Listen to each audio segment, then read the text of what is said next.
Okay, so let's start. Welcome everyone. Yeah.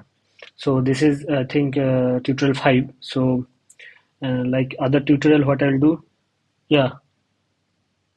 Yes.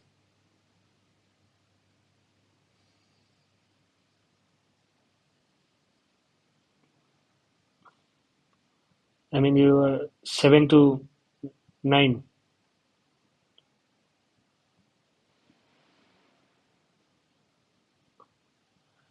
Okay. Understand. Understand. Okay, I understand. So in the next tutorial, I think next tutorial may be rescheduled. Okay. So from the next tutorial, next to next tutorial, I will try to that manage that. Okay. Okay. I have to ask the NPTEL team, so the other if they permit, then I can reschedule. Otherwise, not. But I will ask them. Okay. Yeah. Yeah. So okay, let's start. So as like in other tutorial, I will do some problems which may help you to solve the assignments. And if you have any other problem which is you are facing during this lecture videos uploaded by NPTEL team, or you faced in the previous assignment, previous live tutorial sessions, you can ask me. Or if you are facing that those problems during the assignment solution, during to submit the solution of the assignments, you can still ask me. Or anything you have not understand in this course, you can ask.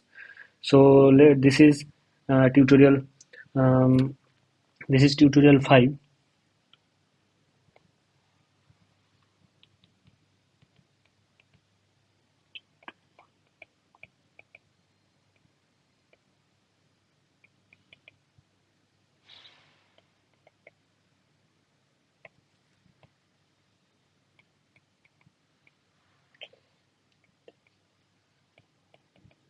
and today is 21st February. So let's start a problem, and if anything is needed, which maybe need to discuss a little bit, I will try to discuss. And during the this session, if my video is, I mean, if the screen is not visible or I'm not audible, at least write in the comment section, or you can open your mic and ask me. So I'll try to fix those issue. So this is the problem. So what this problem says, let phi1 and phi2 be two linear functional on a vector space V. If phi2 is equals to c phi1 for some scalar c in F, then uh, if phi2 is equals to c phi1 for some scalar c in F, then which of the following statement is or are correct? Okay. So what it says, phi1 and phi2 are linear functional on a vector space V. So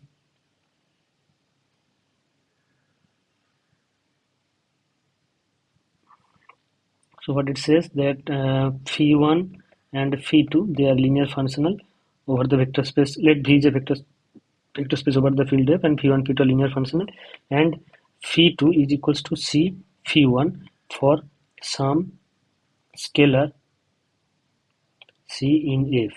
Okay. Then which of the following statement is or are correct? What are the statements? Says the null space of phi1 contains the null space of phi2. The null space of phi2 contains the null space of phi1. The range the range Next one is that the range space of P2 is strictly larger than the range space of P1, and null space of P1 P2 are disjoint. So, so what is the null space of? You know that null space of a null space of some phi that is equals to all those vector v belongs to capital B such that phi v is equals to 0. Okay, this is the what it is, null space. So now first try the null space of phi1 contains the null space of phi2 or not. That means if if that means if I write that if I denote this as the null space of phi like that way. So first option is claiming the null space of phi1 contains the null space of phi2. That is, null space of phi2 is subset of null space of phi1. This is what it is, the claim. We'll check whether this is correct or not, or it is violating at least for some possible options. So null space of phi1 contains, so if some vector v is in null space of phi2, so that implies that P2 of V is equals to 0. So that implies that C of P1V is equals to 0. Does that imply P1V is equals to 0? The answer is no, because C can be 0. Here C did not mention that C is non-zero. C can be possibly 0, but this does not imply that P1V equals to 0. But this does not imply P1V is equals to 0, as C can be possibly 0. C can be possibly 0. Okay. So that's why the first option, that's why option A is incorrect. Okay. So now the second option. Second option says that null space of P2 contains the null space of P1. That means null space of P1 is actually subspace of null space of P2. This is what it is claiming. So first option is incorrect. Second option is similarly, if V is in null space of P1, that implies that P1V is equals to 0, and that clearly implies that P2V is equals to being C of P1V, that is equals to 0. That implies that V is in null space of P2. So that implies that null space of P1 is actually subset of null space of P2. So option B is correct. So second option is correct. Now let's check third option. The range space of P2 is strictly larger than the range space of P1. What is mean by strictly larger than? If I write range space by P1 and P2, range space of P2 is strictly larger than range space of P1, that is proper subset of range space of P2. This is what it is claiming, that range space of P2 is strictly larger than the range space of P1. Here it is that here term range space of P2 is strictly larger than range space of P1, means what it means? It means that range of Phi1, that is a proper subspace of range of Phi2. But this is not. But here we will see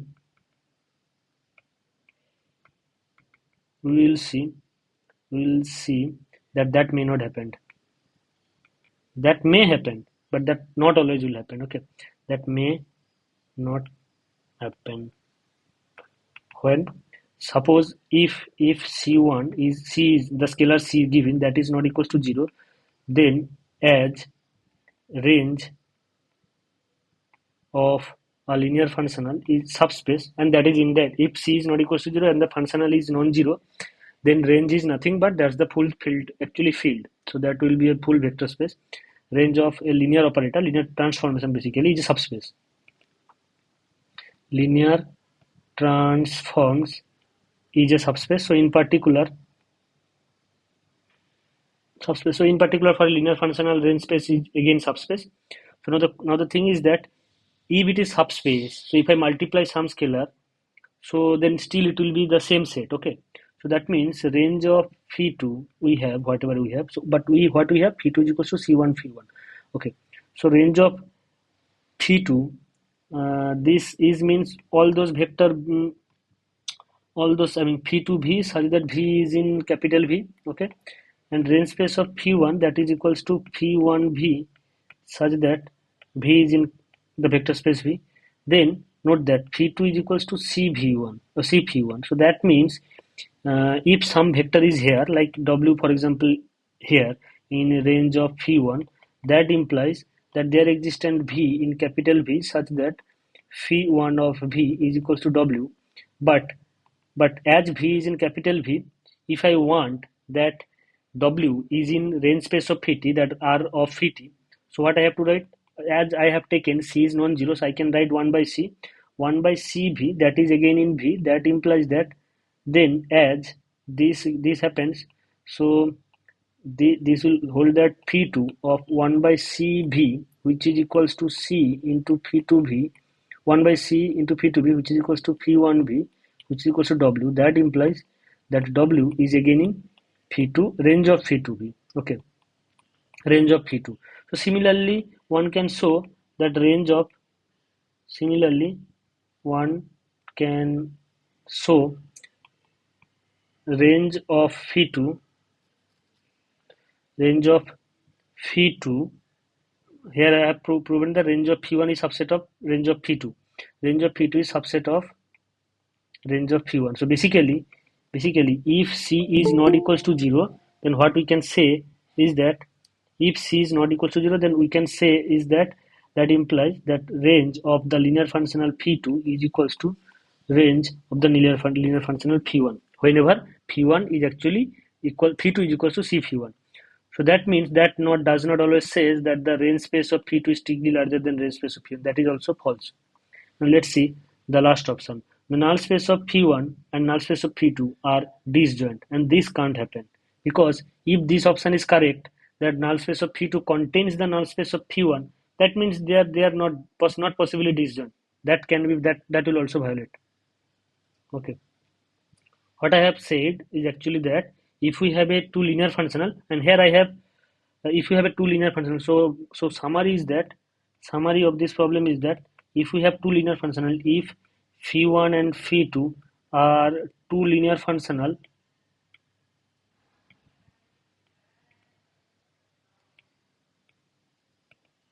such that over a vector space, linear function over a same vector space, over a vector space V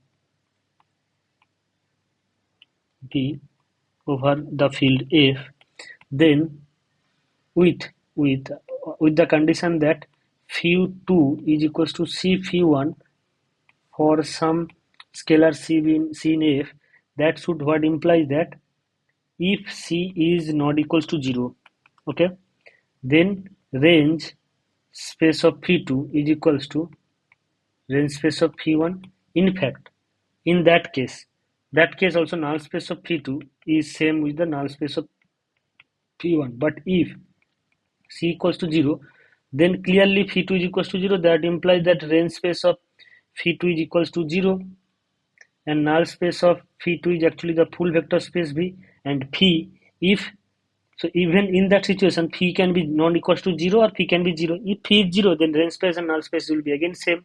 If phi is not identically 0, that means that range space of phi1, that will be the full field actually, because linear functional is surjective always, because range of the linear functional, if the linear functional is non-zero, then range of the linear functional is actually the full field, because a linear functional is a map from the vector space to the field.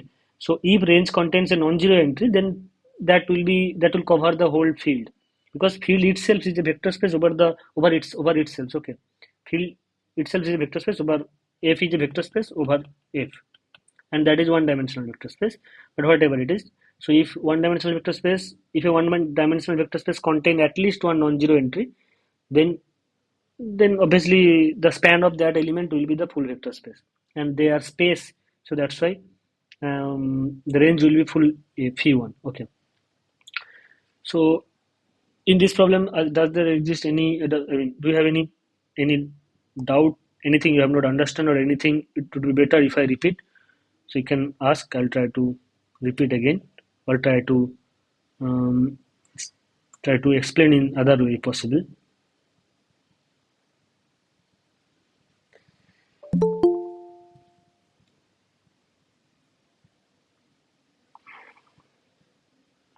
Okay.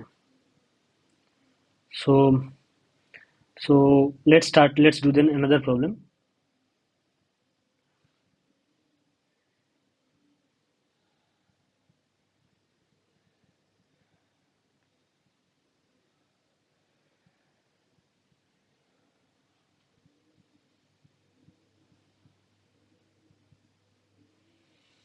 So what this problem says, let V be the vector space of all polynomial functions over R, and F be the linear functional defined by a P is equals to integration a to b px dx. So now the question is, for any polynomial px in V, and where ab are specific real numbers, fixed real number. Now the question is, let D be the differential operator. Okay, F is this operator and D with the differential operator, then which of the following statement is or are correct? So what it is giving? So given V is the space of all polynomials, polynomial function over R. Space of all polynomials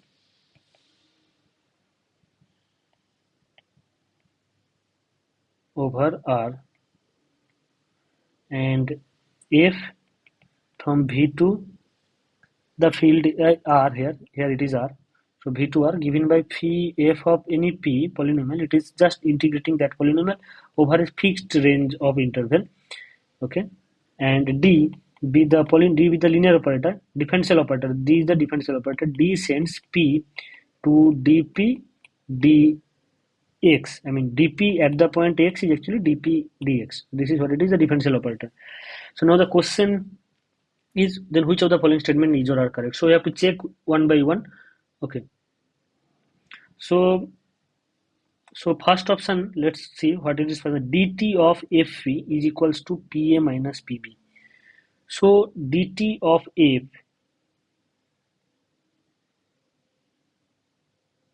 but dt is the transpose, I think, right? Yeah. So now recall that transpose. So transpose of a linear transformation.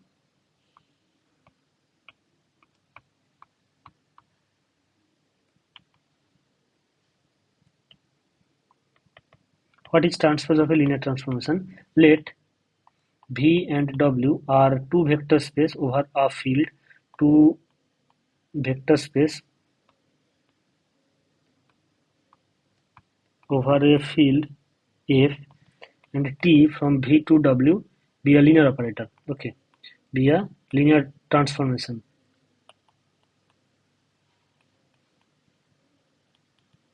So if it is linear transformation, then we define we can start it like this way. Now if suppose V is the vector space and W is another vector space and T is a linear operator from V to W.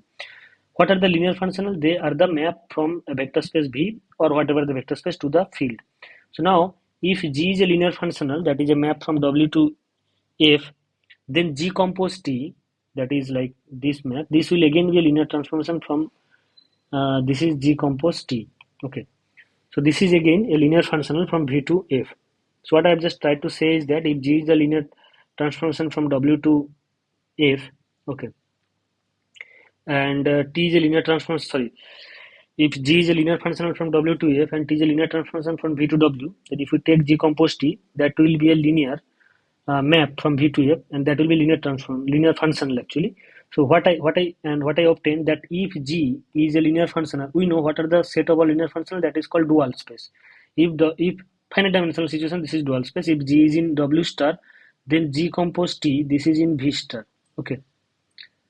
Okay. So therefore, what we obtain that for any then we can give a map T transpose which is from W star to V star. What it says that G is going to T transpose G, which is an element in V star. So that means this is a map from V to field over whatever the field it is. So what it is, so how this is defined, that T G at the point V, that will be G of TV. This is what it is, G compose TV. This is G compose T, I am saying. Okay, so and it was observed that T transpose is again a linear transformation,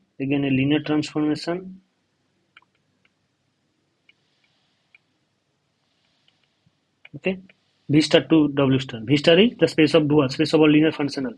So recall that V star is the space of a linear functional on V, is a dual space that is the space of all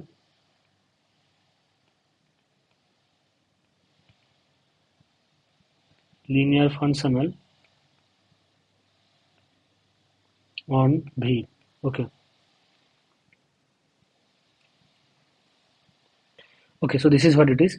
So how the linear functional transpose acts, that's what I wanted to mention here. So let me go to this main problem. So here f is a linear functional. That's clear. And f is a linear functional on V, so f is an element in V star. So dt, so as d, so now as d is the map from V to V, what it is mapping dp at the point x is actually dp by dx, and so now f is a linear functional from V to the real field R, that is f at the point at P, sending it to be a to B, px dx. This is what it is giving. So now it is asked to find dt p. It is asked to find dt fp, sorry, dt f at the point P, dt f at the point P. So by the whatever the transpose formula, so this will be f of dp. Okay, dp is a function. Okay, now so that means, and this will be integration a to b dp by dx at the point x dx, right? So that means it will be equals to,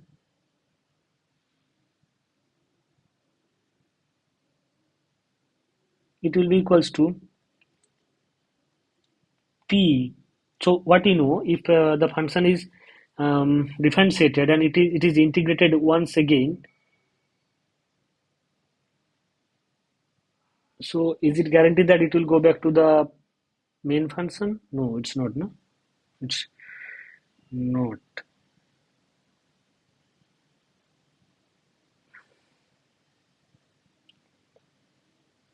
Okay, it will go to the main function. It will be,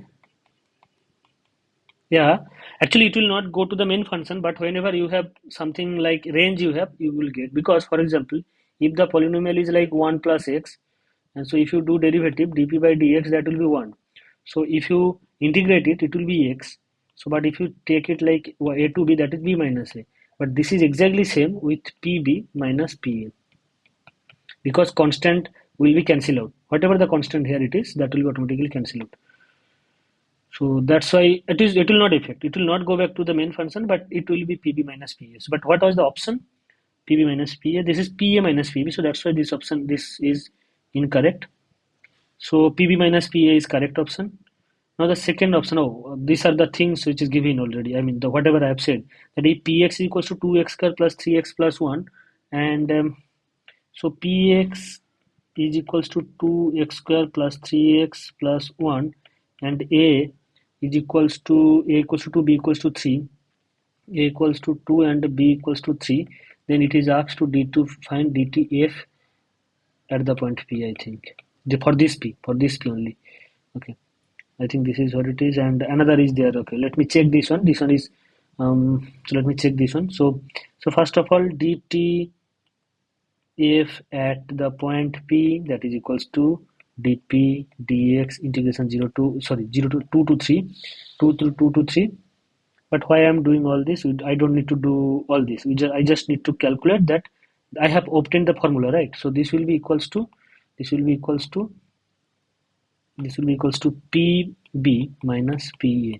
So as I have said, constant will not affect anything, so I have to directly, b is equals to 3, so 2 into 3 square plus 3 into 3, b is 3, minus 2 into 2 square plus 3 into 2, so this will be 9, 18, 18 plus 9, 27, minus it will be 4, 8, 8, 6, 14. This will be 13. This is matching, I think. 13, yeah. This is matching, and next one is the 3x square minus 2x plus 2, and a equals to 1. 3x square minus 2x plus 2, and a is equals to 1, b is equals to 1. So that will be again d2f at the point P will be, this will be again p of b minus p of a. So I hope I have written correctly. 3x square minus 2x plus 2, 3x square minus 2x plus 2, 3x square minus 2x plus 2, and a equals to 1, b equals to 2. Yeah, I hope I've written correctly. Okay. P2 is equals to 3 into 2 square, that is 4 minus 2 into 2 plus 2. 2 will not affect anything, but still let me write this. And this will be 3 minus 2 plus 2. So this will be 14 minus, sorry, 12 minus 4, that is 8, minus this will be 3 minus 2, 1, that is equals to 7. So what was the answer? It is given minus 7, I think. Yeah, so that's why it is not correct. So whatever it is, we have calculated all the options. So is it clear? This problem, I think this is very easy, but you have to just little use the formula of transpose. Okay. So, so one thing I just want to mention, and this is also not very important thing, and you already know those things, that if I take V and W are finite dimensional, here is something like remark one can say. If V and W are two finite dimensional vector space, or two finite dimensional vector space, and let's assume the dimension of V is equals to n and the dimension of W is equals to m. So then if T is from V to W, be a linear operator, and if we take two order basis, here it is beta and here it is beta dashed. Okay, then T has a matrix representation beta beta dashed.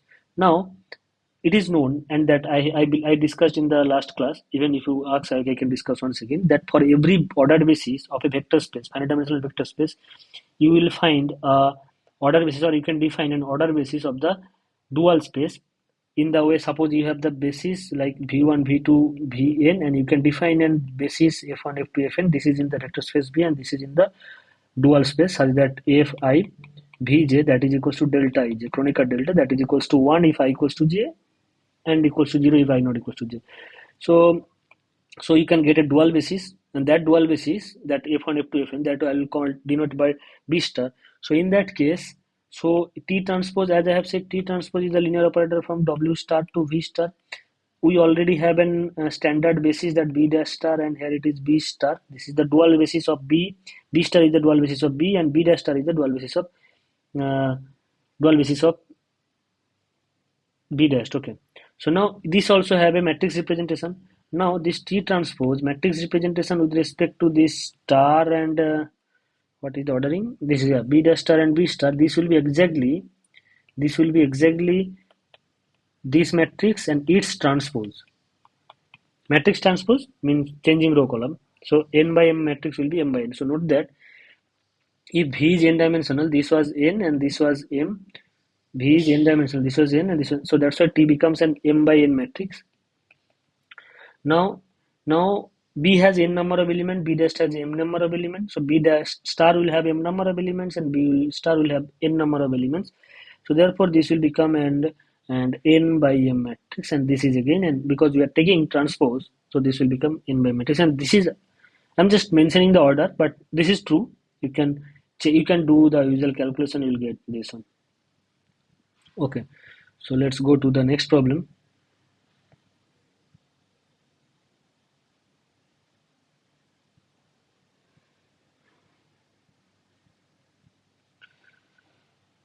So what is the next problem says, let V and W be vector space of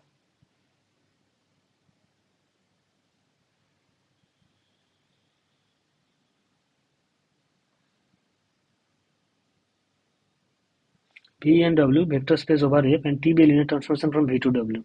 T transpose denotes the transpose of T, usual whatever till now whatever I mentioned. Then which of the following statement is or are correct? Oh, good. I have already mentioned many things, so those will be help. First of all, range space of T transpose is annihilator of the null space of T. So annihilator of the null space of T. So let's check what is it is. So what it says, that T was the operator from V to W, and T transpose, that is equals to, that is from V W star is equals to, that is from W star to V star. I think this is one of the important theorem, but this involves one of the important theorem. But still I'll try, I can check those things as well here. So this will be,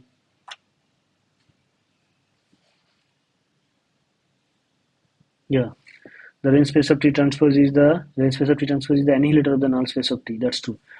So what it says, that of T transpose at the point some G, that at the point some V will be G of TV. So what is the range space of T transpose? So range space, so first of all,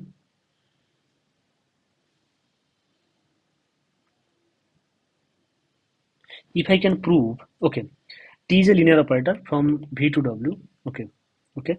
So now what we can say, and V is finite dimensional, I think that is what it is mentioned. Not mentioned. V and W vector space over F and T be a linear transformation. Mm,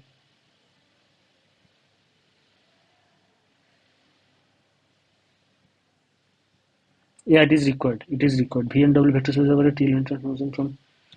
It is required. Just a minute.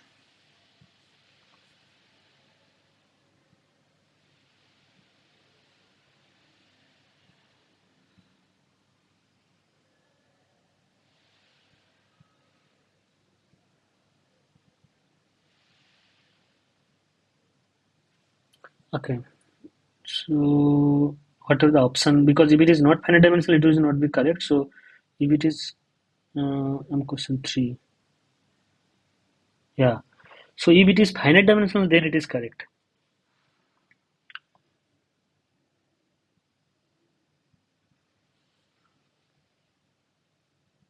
So note that here, range space of T transpose is actually, mm, so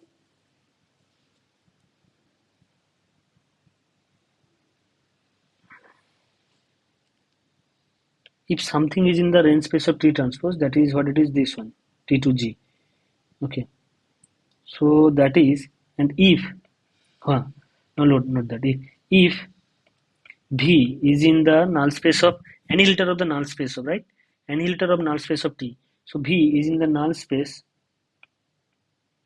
of T, then TV is equals to 0, and that implies G of TV is equals to 0.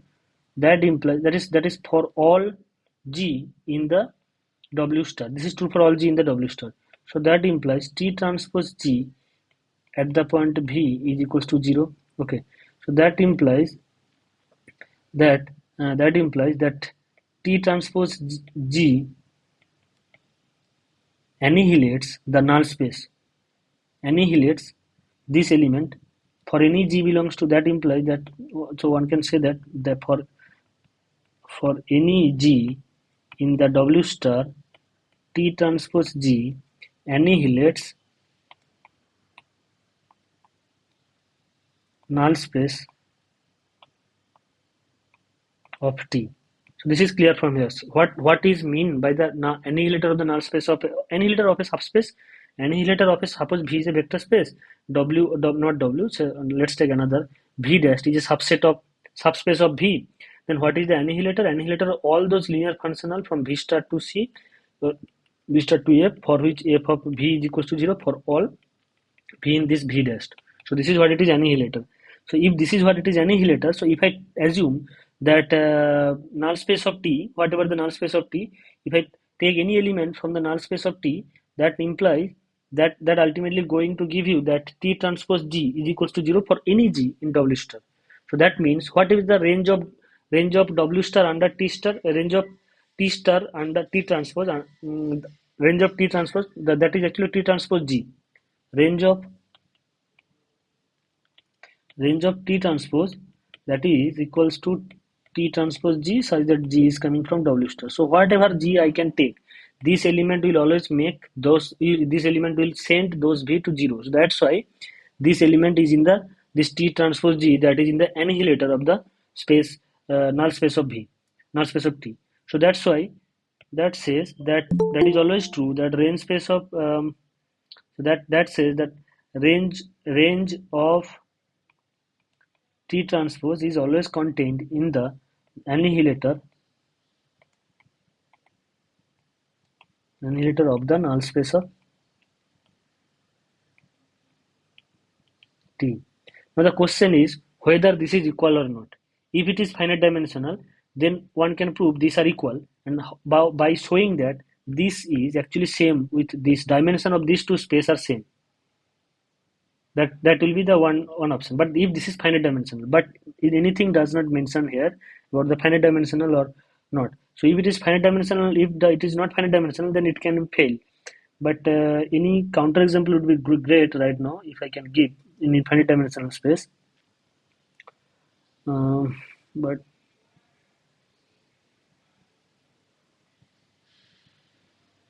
in infinite dimensional case, so this is true if finite dimensional.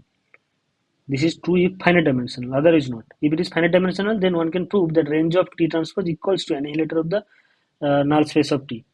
And because these two will be equal, why? Because if you remember, in finite dimensional situation, there is the important theorem: range of the dimension of the vector space V is equals to null dimension of the null space of a linear operator T plus rank of a linear operator T. Linear term operator T. So this is what it is, the finite dimensional situation. All this is true only for the when the dimension of V is finite.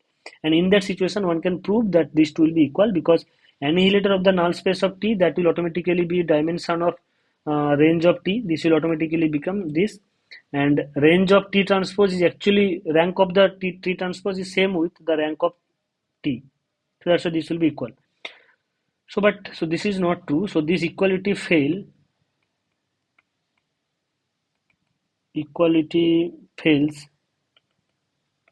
if V and W are not necessarily are actually W if not necessarily, if W is not necessarily, V can be um, if V is not finite dimensional.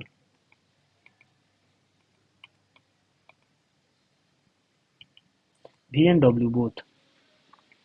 V and W is not finite dimensional. Okay, so that's why I'm right now I'm not able to give any counter example for the infinite dimensional situation. So I will try to find later. So let's go back to the next problem. What is the range of T transpose equals to range of T provided V and W are finite dimensional? Here it is. So now we will be looking at range space of, so this is true. Range space of T transpose equals to range space of rank of T transpose, not range. Rank of T transpose is actually rank of T if V and W are finite dimensional. If V and W are finite dimensional,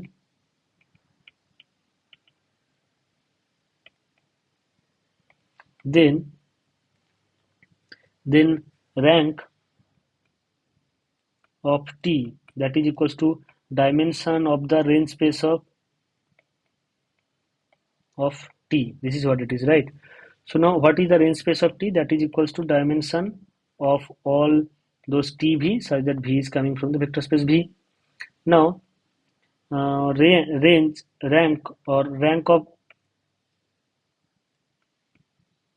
rank of R T transpose, that is equals to dimension of the range space of T transpose, that is equals to of dimension of G T transpose G such that G is coming from W star. Okay. Now note that this finite dimension situation.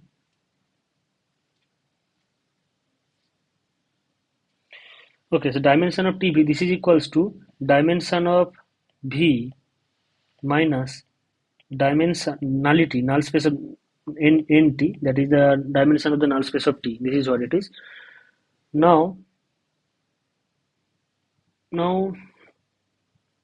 these are actually function in W star, these are function in V star, and this is annihilator. In the case of this is exactly the annihilator of the range space of T, so that's why it will become something.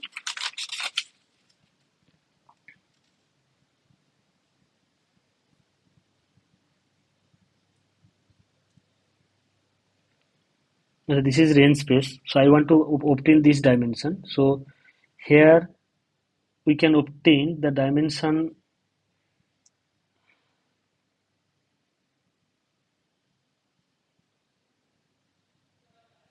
Okay, so let me write this one, range space of T transpose. Let me do this, otherwise I'll be mixing up something. So here it is what it is. Let me press it precisely. So range space of T transpose equals to dimension of the range space of T transpose, that is equals to dimension of this element. Okay. So now and nullity of T transpose, that is equals to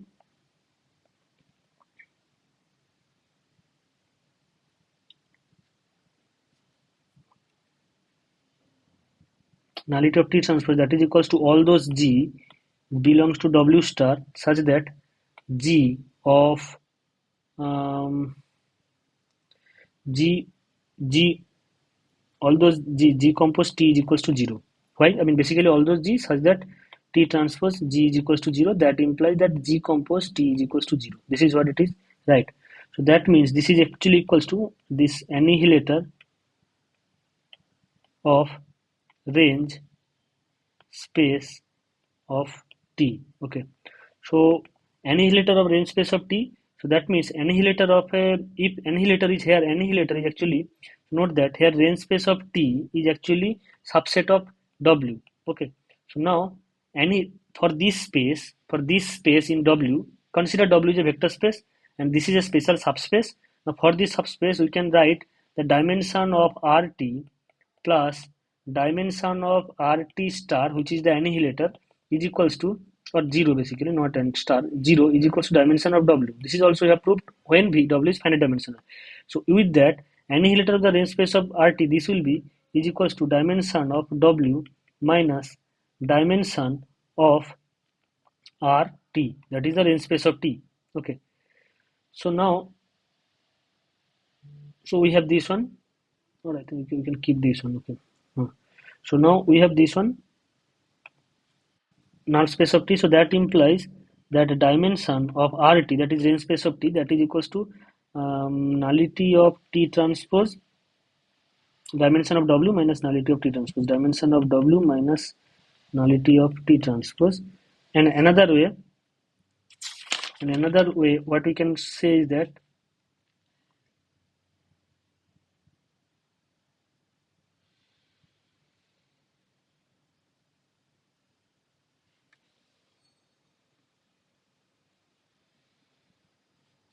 what I have to prove, the range of T transpose equals to dimension of null space of range, dimension of RT is equals to dimension of RT. This is done. This is one. Another way is that now consider T transpose is in just single operator. T transpose is an operator from W star from V star. So what we know that range of dimension of range of T transpose plus dimension of the null space of T transpose, this is equal to dimension of W star. So now from here what we can say is that dimension of range of T transpose, this is equals to dimension of W star minus dimension of, what I have sometimes used many notations. So this is what it is. So this is equal to dimension of RT, range of T. So this will be giving the first options. So what is the main point here? I have only two facts. I have not used many here and there. So this is what it is. Null space of T transpose, that is actually all those G in W star for which T transpose G is equals to 0. Because T transpose is actually the functional from W operator from W star to V star. So so this is what it is, and that means G compose T equals to 0. That means this G will make all the entries in the range to, will send all the entries in the range to 0. So that means this is annihilator of the range of the space, range of the range of the operator T. Now TV is a subspace in W. Now annihilator of that W subspace, that is range of T, that is actually, that will be like this. This is what it is, the general formula. From this formula one can say, from this formula one can say this is what it is. This is, so we'll get this range of dimension of range of T is actually this one. And other way, T transpose considering as a linear transformation from W star to V star, and we'll use the direct formula that dimension of range of null T transpose, range of T transpose, and dimension of null space of T transpose equals to dimension of W star, and that will give that range of dimension of the range of T transpose is actually dimension of range of T. Is it clear, or should I explain it once again? Actually, I have mixed many things, so that's why it may be little confusing. Is it clear? Okay. So if it is not clear to anyone, you can ask me. I will try to, because this is, I have made many confusion again and again. So that's why second option is correct. The null space of T transpose is annihilator of the range space of T only when V and W are finite dimensional vector space. Only when is not the correct one. This can be. Okay, so if, so for example, this is not correct, only when this is not correct. For example, why? The null space of T transpose is the annihilator of the range space of T, that's what it is we have.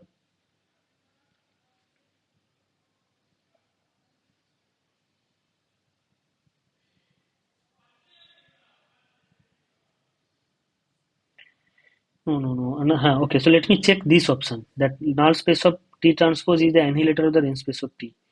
So, so recall that T is the map from V to W and T transpose is the map from W star to V star and T transpose mapping G to G compose T. Okay, this is the map. Now, what is the fourth option claiming? Fourth option is actually claiming that null space of T transpose is annihilator of the range space of T. Null space of T transpose is actually the annihilator of the range space of T. This is what it is, the annihilator symbol. So this is what is the claim. This is the null space of T transpose and this is the range space of T. So now note that if a vector null space of, if G is in the null space of T transpose, which we have looked a few minutes ago, that implies that G compose T is equals to 0, that is G of TV is equals to 0. That implies that G is in the annihilator of the, this is true for all V means to be, of range of T. Okay, so that implies that G is in the annihilator. Annihilator notation is this, annihilator of this. Conversely, if G is in the annihilator of range of T, that implies that G will send W is equal to 0 for all W is in the range of T. Okay, that means G, and what are the elements in range of T? Any elements in range of T, that must be TV for some V in capital V. So that means that TV is equal to 0 for all V in capital V. That implies that T transpose G as a functional 0. That implies that G is in null space of T transpose. Null space of T transpose. Okay. So that implies that, so first one, this is saying that null space of T transpose is actually subset of range of T naught. And here it is saying that null space of T transpose is actually, oh sorry, range of T naught, range T naught, that is annihilator, that is subset of null space of T transpose. So that implies that range of T, the annihilator of the range actually is equals to null space of T transpose. So this is true. Here I have not, many places I have not used those, that special formula, that dimension of V is equals to range of the operator T plus nullity of operator T. Right? We have not used any places, we have not used this formula. So that's why this fact is true for V and W without V and W being the finite dimensional. So the above fact we have not used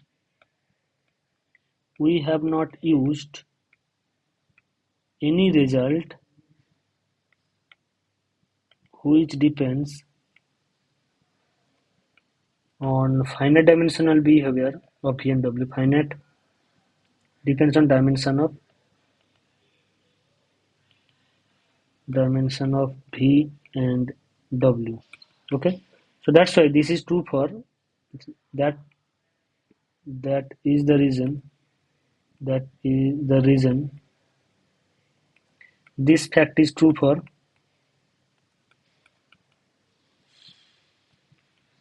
any vector space V and W.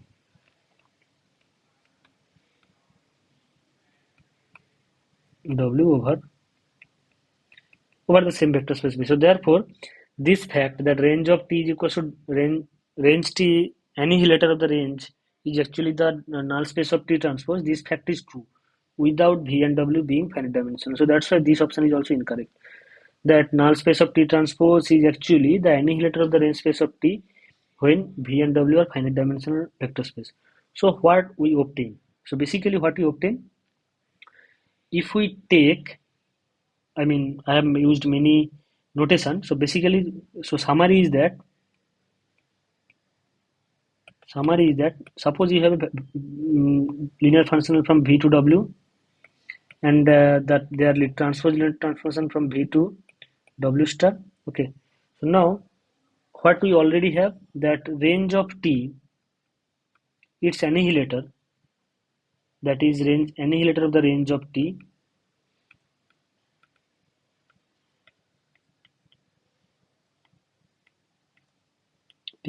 that is equals to n of T transpose, that is the null space of T transpose. But this is here it is not depending on V and W finite dimensional. If V and another fact is that fact already I proved that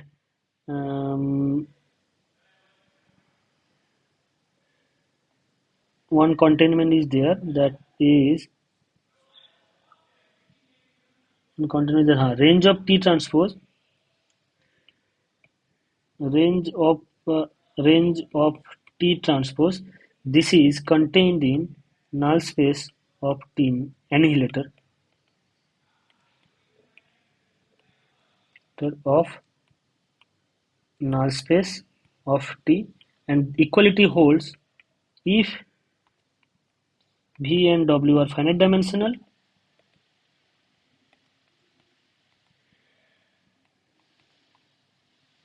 then only equality holds.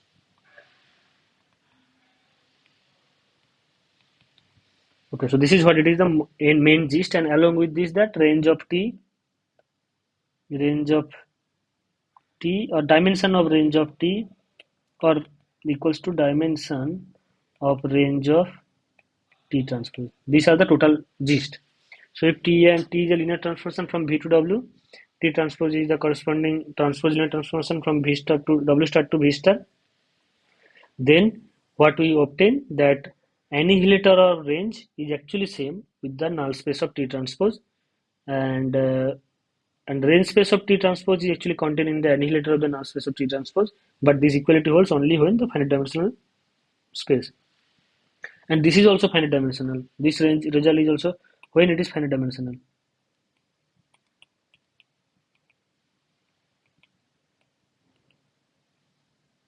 Because otherwise there is no sense of making that range is finite dimension. If it is not finite dimensional, then it is not making sense when it is finite dimensional. So this result is true for always, and these two result equal. This is true for always, but equality holds if finite dimensional, and this is for finite dimensional. So is it clear? I've made many confusion in this problem, but this is not much difficult. The way I made it difficult, but it was not that difficult. If anything needs to be explained, I can explain. Again, I can try to explain more smoothly, at least better than in the previous one.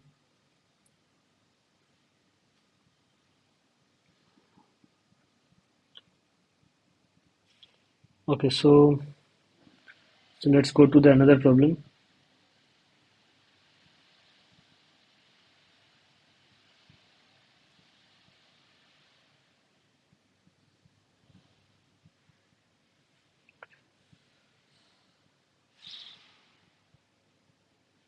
So here it is, what it says, that let T be a linear operator on R3 such that the matrix representation of T with respect to the standard basis given by. So what is the standard basis? That is 1 0 0 0 1 0 and 0 0 1 of R3. So this standard order basis, the matrix A is given by the linear matrix representation of T is given by this one. Then which of the following statement is or are correct? Eigenvalues of A are 2, 1, minus 1.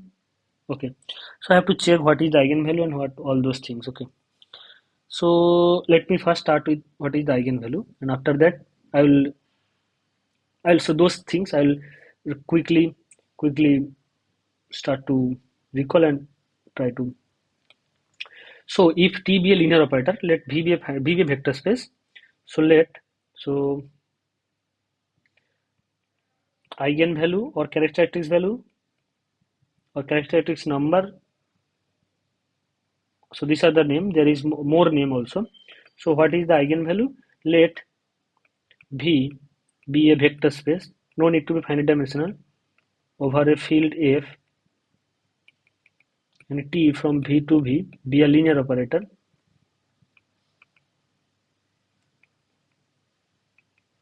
Then a scalar means the elements from the field, then C belongs to F is said to be eigenvalue or characteristics value or characteristic number also.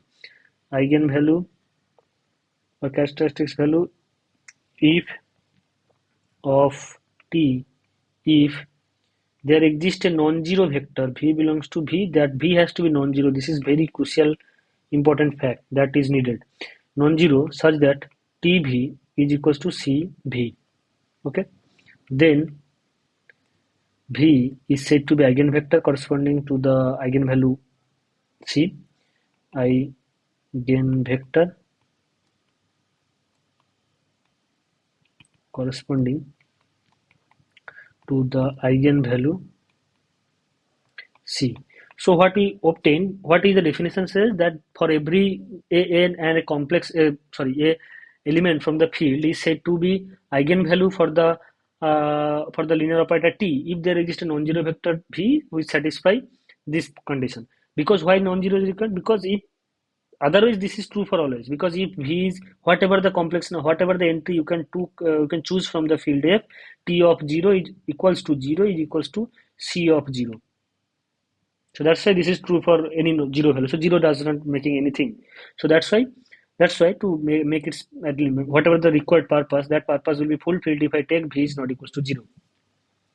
So there is a non-zero vector which satisfies this. But question is that for a special c, for a specific c, so this v can be many. I mean, different v can also appear. For example, if this v is there, so if I take any other scalar multiple like lambda v, then still it will be same because lambda is scalar. For lambda is in f, what it will have t of lambda v is equals to t into t is linear operator, so that's why lambda can be taken outside. Lambda into cv, that is equals to c into lambda v. So that's why this fact will be true if there exists a non-zero vector for which this fact true. This fact will be true for any scalar multiple of that vector. So that means the linear combination. This is what it is called, linear combination. But if it can also happen that there exists some vector v dash which can't be written in terms of linear combination, linear yes, sorry, linear span of v, still t v dash can be equals to c v dash. So that my main point is that corresponding to a eigenvalue, there can be two different eigenvector which are not linearly independent, which are not linearly dependent to each other. So that means there can be two linearly independent eigenvector corresponding to a single eigenvalue. This is what is my point.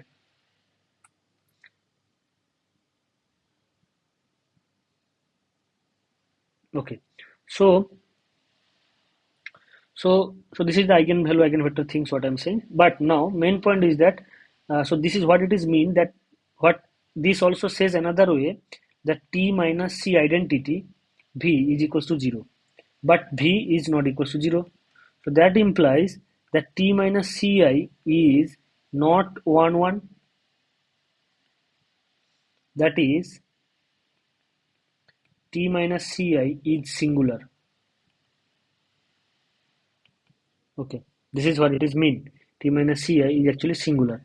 So now we know if I take a singular, if I fix a order basis of the vector space V, then a linear operator, if I fix, suppose V is a fixed order basis, V is a vector space and V has a fixed order basis, then whatever the linear transformation on V1 can I choose, there exists an 1 1 corresponding to the matrix A in that specific in this MNR or whatever the field Mn of the field F, there is just an 1 1 basis for a fixed order basis, of V only. But so that means there is a 1 1 correspondence, and that is giving by TV is equals to A. TV is equals to AX, I think. TV is equals to AV. Yeah. TV is equals to AB. This is what it will be, the TV is equals to AB. This is what it is, the general. Yeah. Now my main point is that if t is c is an eigenvalue of t, that means this fact will not do any change if I write t minus, then t minus ci, that will also represent the matrix A minus c times identity matrix. There is no doubt about this. Okay, with the same representation. Now if t is non-singular, T is singular, that means T is not 1 1. So that will imply that this matrix is actually singular.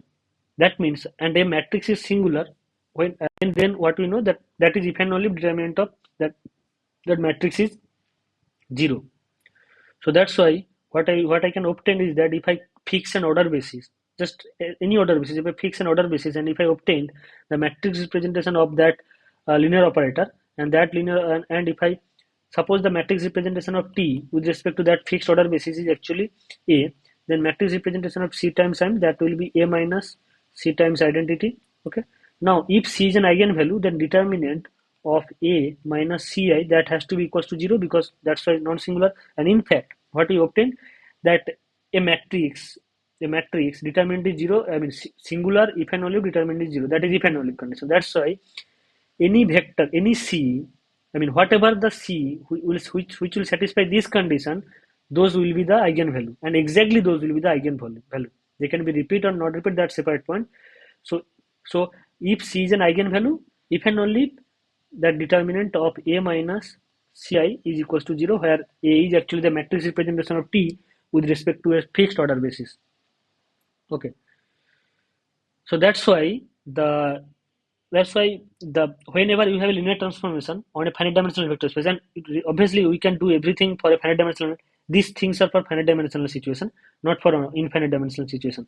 To define the eigenvalue, we don't need finite dimensional. But if I want to obtain those eigenvalue for a linear operator, then the best way is that if the linear operator is defined on finite dimensional space, then this will be defined like this. This will be obtained by this way, that finding the matrix of A minus T minus Ci, and um, taking the determinant is equals to 0. So that's why if T is a linear operator on a finite dimensional vector space, T be a linear operator on a finite dimensional vector space V, and A is the matrix representation, A be the matrix representation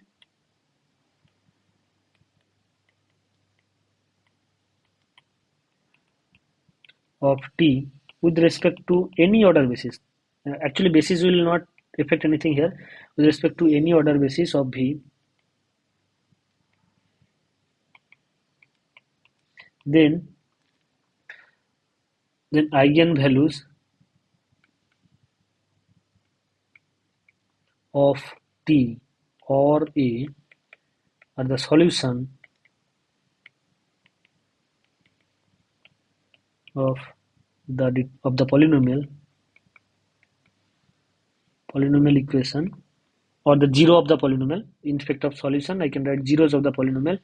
Determinant of x identity minus A is equals to 0. So this is the way one can obtain the eigenvalue. Okay. So why this basis does not affecting? Because suppose you have a fixed basis beta, okay, and with respect to basis you have linear transformation, you have the matrix representation A, and if you change the basis beta dash, then matrix, what will be the matrix? Matrix will change like this way.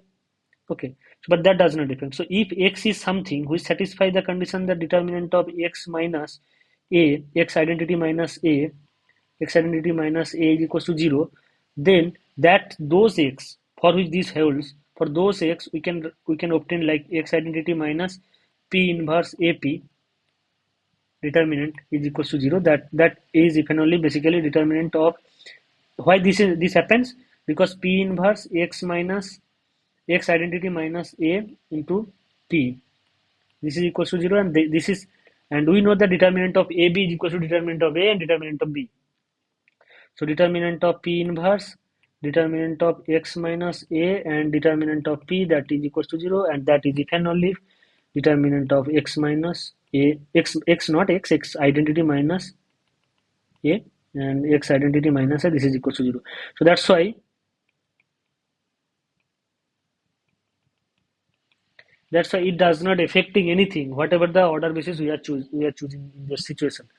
So this is how this is how eigenvalue of a linear operator can be obtained this way. Now, if you know the eigenvalue, then how to obtain the eigenvector? So what it is said, if lambda is an eigenvalue, of A right now for a matrix, then what is mean that there should exist an x vector x, there should exist an vector x such that Ax is equals to lambda x. Now we can write A minus lambda I whole x is equals to 0. For example, if I want to obtain the eigenvalue or eigenvector, then obviously I know A, and by this formula, this determinant formula, I can obtain what are the eigenvalues, and there's lambda I can obtain, and after that I have to solve this to find whatever the Ax, and those are the eigenvalue, eigenvector, but they has to be non-zero. Okay, so this is what are the eigen vector. So this is the way one can obtain the eigenvector. So let's go to the problem now.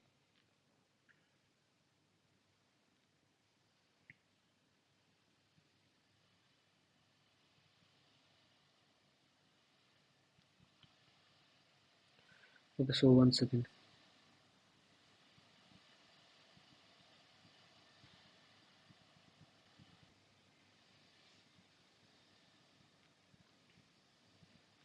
So this is the problem. So what it says that matrix representation of T with respect to the standard order basis, that is 0 1 0 0 and 0 1 0. So basis will not be independent, basis will not depend here. So this is what, then which of the following statement is are correct. First of all, it was asked to find eigenvalue. So thus just we have to find that x 0 0 0 x 0 0 0 x minus 1 1 0 0 1 1 0, sorry, 1 1 0. So this is what it is equals to, so this can be written x minus 1 minus 1 0 0 x, so the second term is x minus 1 minus 1 0 0, sorry, this is 1, this is minus 1, this is minus 1, this is x. I hope I have written correctly. X minus 1 minus 1 0 1 1 1 1 1 1 x. This is correct. So now determinant of this matrix, this is what it is, a minus x minus ai, xi minus a, this is what it is. Now determinant of this matrix xi minus a will be expanding with respect to the first row. This will be x square minus x, this is minus 1 minus minus plus this and this will be minus 1.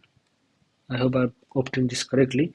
X minus 1 into x minus 1, that x square minus x minus 1, because 1 and 1 into minus into minus plus, and 0 minus 1, this is correct, I hope.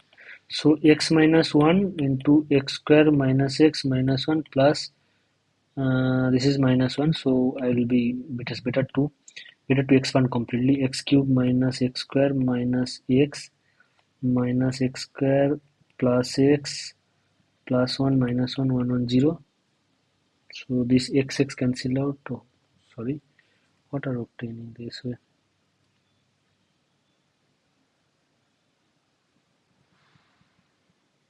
I think I made any mistake. No, sorry, it's correct. So x cancel out, but x square is not cancel out. X square minus x cube minus x square, that is equals to x. If I take x common, sorry, 2x square, that x minus 2. So the eigenvalues are x is equals to, so 3 root is there, x equals to 0 0 2, but basically there is two distinct root, 0 and 2. So eigenvalues are 0 is equals, x is equals to 0 and 2. Now for these two eigenvalue I have to obtain the eigenvector. So as I have said that a minus 0 dot identity whole x is equals to 0, I have to find that x. So that means a 0 dot, so for x is equals to 0 eigenvector I want to obtain. So now what is a? A is like 1 1 0 0 1 1 1 1 0, and I have to obtain x, that is x1 x2 x3. This is equals to 0 0 0. So what it is giving, that x1 plus x2, that is equals to 0, first equation. Another equation is x2 plus x3, that is equals to 0, and third equation is x1 plus, I made once again I managed another mistake. No, I think I have written correctly. Yeah. x1 plus x2 is equals to 0. So basically these are repeating. So these are not of usable.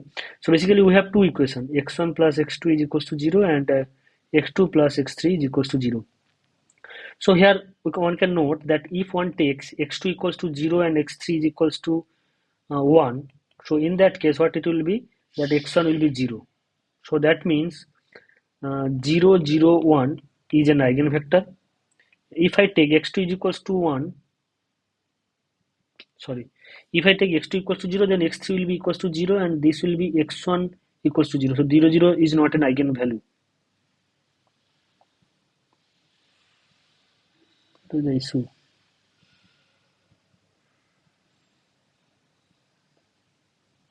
Oh, okay. Eigenvector I have not asked, right? Okay, eigenvector I have not asked. Okay, let me, sorry. So the question was the eigenvalues of A are 2, 1, minus 1. That's not correct because eigenvalues of A are actually 0 and 2. Okay, 2 is matching but 0 is not matching. A is singular. Singular means 0 is an eigenvalue, right? That is the right. Okay, I don't need this part first of all. So I have to obtain eigenvalue only. Eigenvector is not required.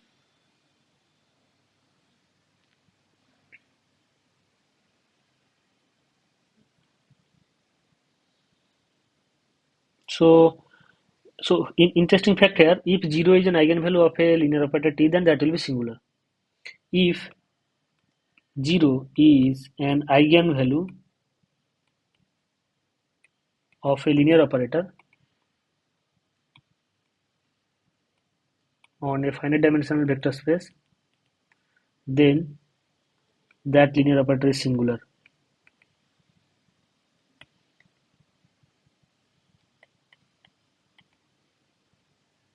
Singular.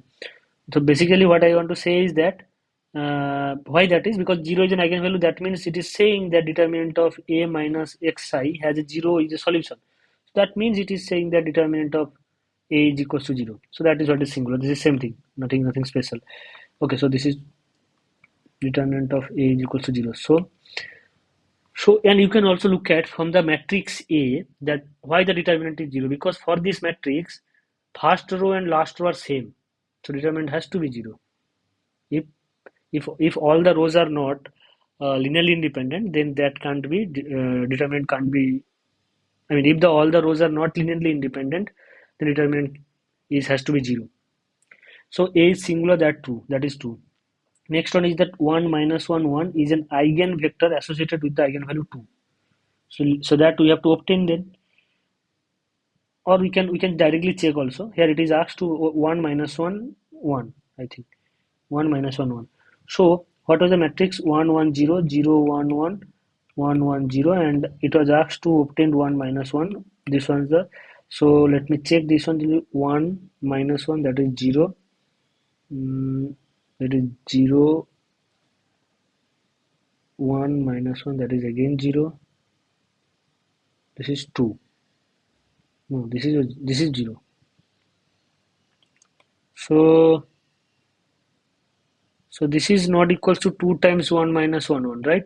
So that's why 1 minus 1 1 is not an eigenvector for the eigenvalue 2.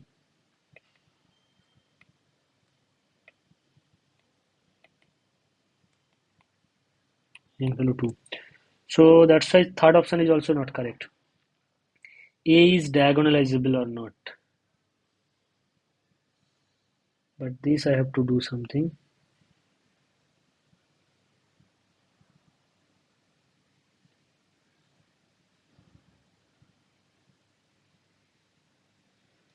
So at least I have to do something that whether it is diagonalizable. I mean uh, I can use direct result, but okay. First of all, what is diagonalizability?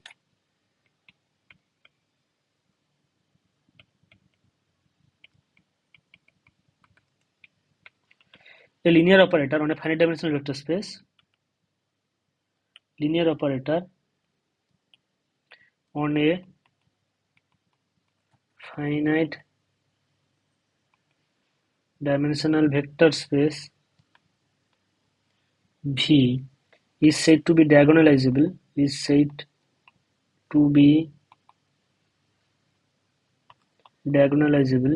if V has a basis consisting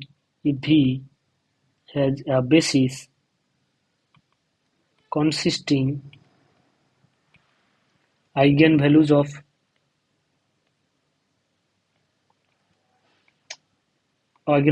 linear T. If a linear operator or matrix is said to be diagonalizable, so a linear operator on a finite dimensional vector space or a matrix. So matrix means it is automatically a linear transposition on a finite dimensional vector space. That one can always make sense. But if I have a linear operator on a finite dimensional vector space, then the thing is that that will be diagonalizable, and that will be said to be diagonalizable if there exists a basis of V, which consists, which all the entries of that basis has to be eigenvector of T. Suppose V has a basis like alpha 1 all the way alpha n, they are the eigenvector. So they are eigenvector means they should correspond some eigenvalue. That means T of alpha I is equals to some lambda I alpha I for all I, corresponding to some lambda I. So now if this happens, if this is the basis, then if you obtain the matrix representation of T with respect to that basis, what will get? The matrix of that will be lambda 1, lambda 2 all the way lambda n 0 0. Okay, so that means you will be able to get the matrix representation of T with respect to that basis as a diagonal matrix. So that's why it is called diagonalizable. Okay, but question is whether this matrix is diagonalizable or not. So for that I have to use some theorem, but I just don't know which theorem should I use. There is many theorem. So so let me write one theorem and try to use that. So one theorem is that if I will use this one also, I can use this one. This definition I will be using. So let's obtain the eigenvector. So actually we need to obtain the eigenvector. So basically first is 1 1 0 0 corresponds to eigenvector. Obtaining the eigenvector for eigenvalue for lambda is equals to 0. So in that case Ax is equals to 0 implies that 1 1 0 and 0 1 1 0 or 1 1 0. So let me obtain the eigenvector. So x1 x2 x3 this will be equals to 0 0 0 because 0 0 is the eigenvalue. So that implies that x1 plus x2 is equals to 0, x2 plus x3 is equals to 0, and this is what it is. So if I obtained x2 from here, that will be minus x3. So what will get? X1 minus x3 is equals to 0. So x1 is equals to x3, that I can assure you. So now here is the two option. X2 are free. Sorry, x2 will be minus x3. So now one can sure that here if I x1 is equals to, if one choose x1 is equals to 1, that will give that x3 is equals to 1 and x2 is equals to minus 1, right? So that implies 1 minus 1 1 is an eigenvector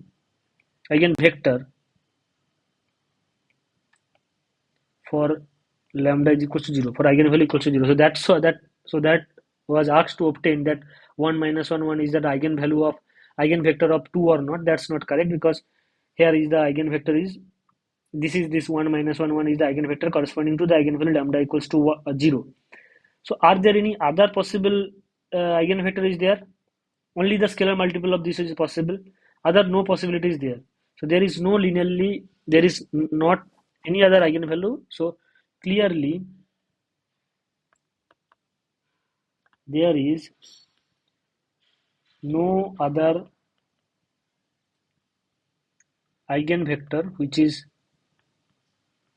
vector for lambda equals to 0 which is not depend 1 minus 1. So basically there is no other eigenvector which is linearly independent to this. Now for lambda equals to 2. So we got one eigenvector, okay? For lambda equals to 2, what will happen? That I can write a minus lambda. So I will write now 1 1 0 0 1 1 1 1 0. This minus 2 0 0 0 2 0 0 0 2. This one hold into x1 x2, x3, this has to be equals to 0, right? So that says this will be like minus 1, 1, 0, 0, minus 1, 1, 1, 1, 2, minus 2. Or it would be better if I write, no, this is okay, same thing. This one with x1, x2, x3, this has to be 0. So what we obtained that x1 minus x2 that is equals to 0, that is the first thing. x2 minus x3 that is equals to 0, that is the second thing. And the fourth thing is that x1 plus x2 minus 2x3 that is equals to 0. So this will give that x1 is equals to x2 and this will give x2 is equals to x3. So these two will force that all the entries will be equal. So there is no other option to be eigenvalue. So here and this will be saying that x1 plus x2 is equals to, this is not giving special, this is what it is same. So that says that 1, 1, 1 is an eigenvector for lambda equals to 2, lambda equals to 2. Sorry, little.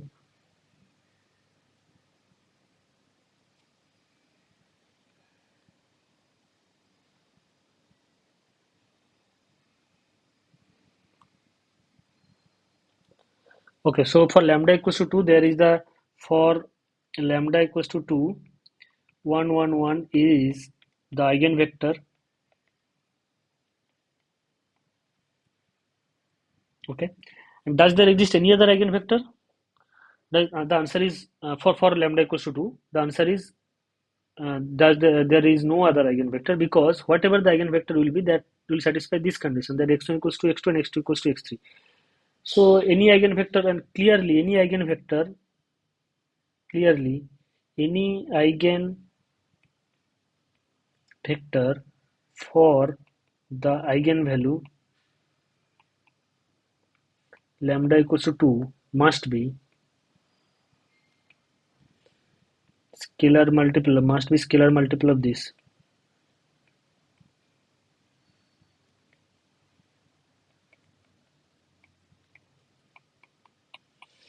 Only for this scalar multiple only. There is no other scalar multiple. Why there is no other? Because you can clearly see that if it has to be eigenvector corresponding to the eigenvalue 2, if it satisfies these two conditions force you that x1 equals to x2 and x2 equals to x2, and that will force you that all the entries has to be equal. If you are not able to take 0, then there is the only choice is that 1, 1, 1 and scalar multiple of that. So that says what is the important fact is that for lambda equals to 0, you got one eigenvalue, that is eigenvector, that is this, and there is no other eigenvector. For lambda equals to 2, you got eigenvalue 1, 1, 1, there is no other eigenvector. So that means there is only two possible eigenvector is there. There is not more than any eigenvector will be linear multiple of this or linear multiple of this. So it is not possible. So it is not possible to having a basis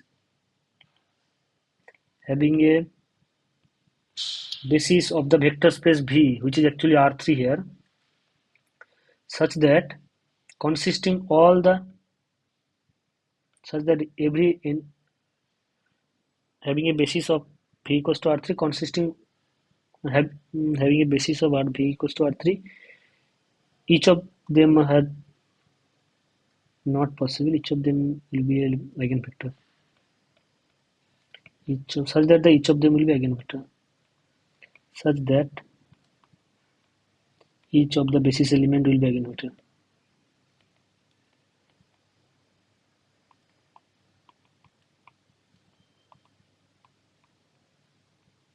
This is not possible. My point is that this is not possible to have an all the entries will be eigenvectors. This is not possible. So that's why this is this last option is not correct. So A is not diagonalizable. So only one option is correct here. Only one option is. Oh, sorry. Actually, her question is that which are incorrect. So answer for these questions will be this one, and this is not. Answer for this question, because question is which statement is or are incorrect. So only the correct option is A is singular, but whatever it is, we have checked all of them. So so T is not diagonalizable. This is what I want to say. T is not. So is it clear?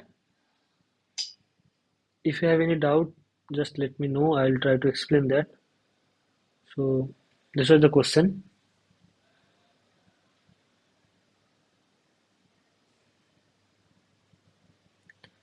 Okay. So if you have any doubt, in fact, you're not able to understand what I've tried to explain, or yes,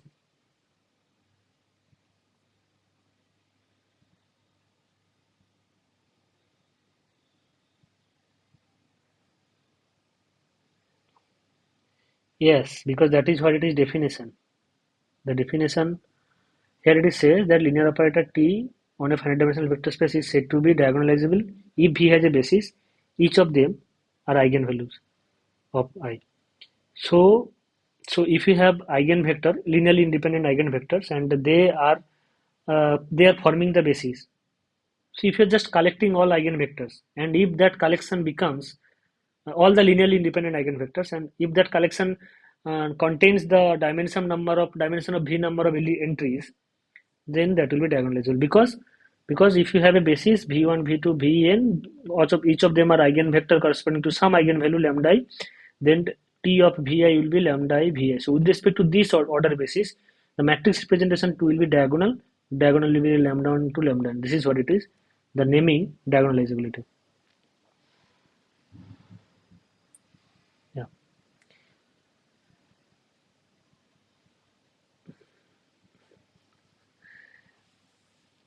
Okay, fifth assignment problem. Fifth assignment, actually I'm not allowed to explain properly, not completely, but if you just tell me the problem, I can try to give the hint that how one can approach.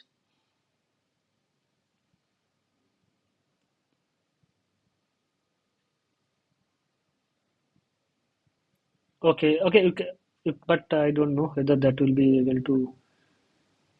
Okay, okay. So this is the problem. Phi1, Phi2, Phi3 are linear functionals such that kernel of Phi3 contains kernel of Phi1 intersection kernel of Phi2, and suppose that Phi1 Phi2 are linearly independent. Okay. View the vector space over the field F and P1, P2, P3 linear functional such that kernel of P3 contains kernel of, so basically this will be something different. So here it is said that kernel of P3 contains the kernel of P1 intersection kernel of P2. This is what it is giving, and and suppose that P1 and P2 are linearly independent, so that means P1 is not scalar multiple of P2. This is what it is. For even for any C you can consider, it is not possible to have. And and as they are linearly independent, so none of them are non-zero. Sorry, none of them are zero. They all are non-zero. P1, P2 at least. Then which of the following statement is are correct? There exists a scalar AB such that P3 is equals to A P1 plus P2 plus, and dimension of kernel of P1 plus intersection kernel of P2 is equal to dimension of V minus 2. Acha, V is a vector space. Is there any dimension of V is mentioned? No, right? Okay. So note that P1 and P2 are linearly. Suppose you have V vector space. I can give you hint that I am trying to give you the single stroke argument which may help you to solve this problem. Okay. You can separately you can try, but that is also possible. So suppose V is a vector space and V has finite dimensional, for example. You can test for finite dimensional. So V1, V2, Vn is the basis. Now, if P1, P2, Pn is the corresponding dual basis, so that means, suppose this is the dual basis, and whenever you have P1 and P2 as linearly independent, so you can expand it to have a basis for V star, right? Now, note that each of them are actually the linear, actually, for example, and suppose these are the dual basis for this basis, and you know that every basis of a vectors of a V star is actually dual of some basis of V. There is a theorem. So use that theorem. So suppose this is the dual basis for V1 to Vn. So what is the kernel of P1 should contain? Kernel of P1 should contain every element except V1. So that means that will contain V2 to Vn. I will give you the idea. you can try to generalize things and this will hold. And P2, for this P2, what will the kernel will contain? Kernel will contain V1, V3, all of them. Now, what is the intersection? Intersection will contain V1. Okay, I have written correctly, I hope. Yeah. Huh. A kernel of V1. What is the dual basis things? That if you have a basis V1 to Vn and P1 to Pn be the dual basis means that basis which maps Pi Vj is equals to delta Ij. That is equals to 1 if I equals to j and 0 if. So that means what are the if for P1 V1 is the entry for which it will make 1 and all other entry it will going to make it 0. Similarly, P2 will make send V2 to 0, V2 to 1 and all other entry to 0. So that means kernel should contain they are linearly independent vectors. So whatever you can do, those elements will be in the kernel, something like that. You can take linear combination, whatever it is. So that means here it is contain V2, V3, Vn and kernel of V2 contains V1, V3, Vn. So you can guess what is the intersection of should contain and what is the dimension. Okay, that's the up to that point can make sense. Okay. So a first option can be. So first option depends on. So what is the other things is kernel of P3 contains kernel of P1, P2. Okay. So now you have to hint that here is the answer. You can assume what if happens. So a kernel of P1, P2, kernel of P1 intersection kernel of P2 is that contained in kernel of P3 in general? If P3 is linearly independent, first option says that P3 is linearly dependent, right? This is what it says. If if P3 is linearly independent from P1, P2, does that imply kernel of P1 intersection kernel of P2? Does that contained in what is kernel of P1 intersection kernel of P2 contains? That contains V3 to Vn, right? But um, is it kernel of V3? Kernel of P3 should avoid V3, right? Should avoid V3. I mean V3 will not be in the kernel. So that means this intersection is not in the kernel. So that means if they are linearly independent, this should not happen. So but it was given that kernel P1 intersection kernel P2 that is content. So that means that possibility is there. Now you have to check and you can check. There is not much difficulty. You can check. So I think now you can. Yeah, so I hope you can use those idea and it will be done. And you have to only the thing is that there is an important theorem you can use that. And I think in Hopman Kunz book there's a statement that intersection will hold on. This intersection thing will be there. I think in Hopman Kunz book you can follow. There will be enough theorem and up this there will be it will, you can I think you'll get whatever the idea I've tried to explain. I think you'll get there and you can use those things and to explain the yeah. But answer should not be okay. I have tried to give you the idea, so that's okay, not a problem. So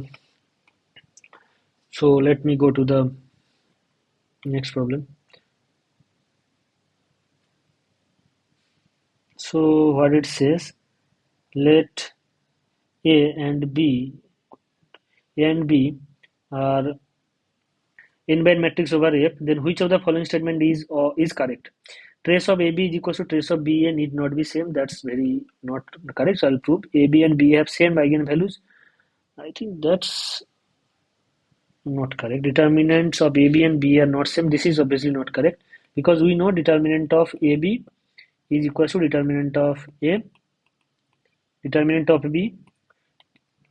That obviously determinant of BA. There is no. So this is not correct. So B and have same eigenvector. I think this is correct. This is not correct. So first of all, first I will dispute the first AB and BN need not be same. Trace of AB. What is the trace of a matrix? Trace of a matrix, square matrix. Trace of A is equals to summation of I equals to 1 to n, where A is equals to Aij, where A is equals to Aij,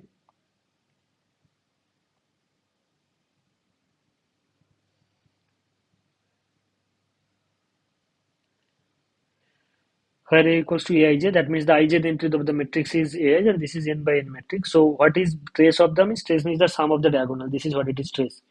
And there is an important theorem as I have trace is there. So trace of a matrix A, n by n matrix, that is equals to sum of eigenvalues of A. This is one important theorem. Maybe not used here, but I'm just saying you can use some later. I think you will find you will be obtain this theorem. This fact is also somehow some point. Okay, so trace of AB. So what is that AB? A, if suppose A is the matrix which is given by Aij and B is the matrix. So I will write A is equals to AK. I will write A is equals to Aij. This is what is the n by n matrix. And B is equals to Bij. This is another n by n matrix. So AB, this is a new matrix and its ijth entry, that is actually summation of Aik, Bkj, k running from 1 to n. This is what it is, the ijth entry. Now, what is the trace of AB? Trace of AB is equals to summation of AB, its ith entry I equals to 1 to n. So that is I equals to 1 to n, summation of k equals to 1 to n, Aik, Bki, right? And as this is finite sum, you can change it, k equals to 1 to n, summation of I equals to 1 to n, okay, whatever it is, 1 to n, A, B, K, I, A, I, K. I can write it. I have just changed the first summation and this is the scalar, so I can do there is no problem. So that means summation of k equals to 1 to n. This is means the B8 k comma k entry of BA, right? And this is equals to trace of BA. So that's why trace of AB is equal to trace of BA. So that's why this is not true. It is said that trace of AB and BA need not be true. This is not correct. Now, this is the third option is not correct. It is clear. So I have to find that AB and BA, eigenvalue of AB and BA, those things you have to be find that those things. Okay. So now, so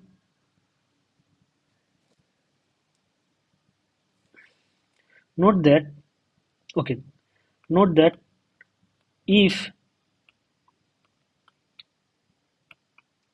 lambda is an eigenvalue of lambda is an eigenvalue of AB, then what we should have? Then determinant of AB minus lambda I is equals to 0. Okay. Now I have to obtain the determinant of B basically. So I can write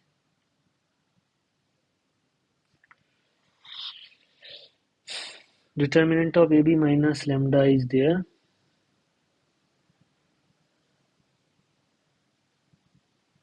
Okay. Now what I can write determinant of if A and B are n by n matrix, so I can write lambda to the power n, determinant of 1 by lambda AB minus identity. This is equals to 0. That implies that lambda to the power n. Now we can consider this is A by lambda B.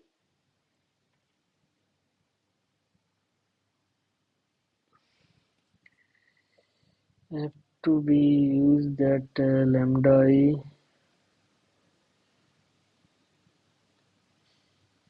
I want to use the fact that determinant of AB is equal to determinant of BA.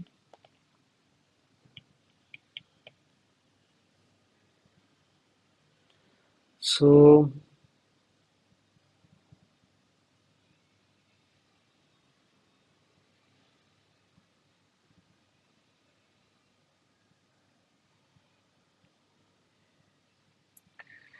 determine lambda n. I have to use that if lambda is an eigenvalue of AB, the determinant of AB minus lambda is equal to 0. And I have to prove that determinant of BA minus lambda is equal to 0. Or some other way I can do. If lambda is an eigenvalue of AB, that means A, B, V is equal to lambda V. Okay. No, still this is not clear to me. What is the question? Just 1 second.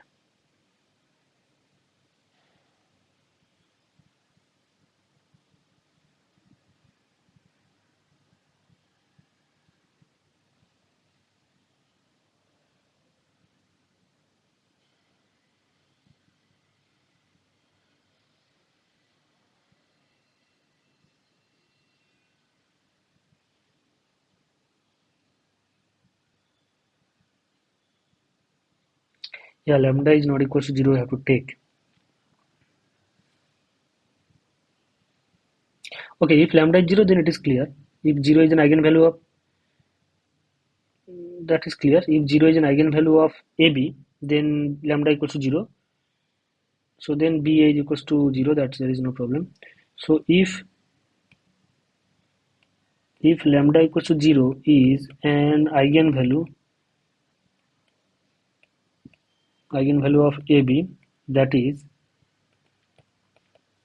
determinant of AB is equals to 0, that implies determinant of BA is equals to 0, that implies lambda equals to 0 is an eigenvalue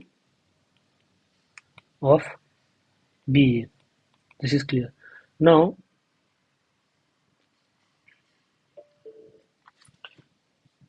another option is that lambda equals to 0 is an eigenvalue of AB, and so now if lambda is not equals to 0, here I have to use one important lemma, one important result. So determinant of is an eigenvalue of AB, then determinant of lambda I minus AB, this is equals to 0. That implies that lambda to the power n determinant of I minus 1 by lambda AB is equals to 0, and this is the theorem for AB square matrix, square matrix of same order. Okay, square matrix, determinant of AB TAB plus identity is equals to determinant, let me write this one clearly at least,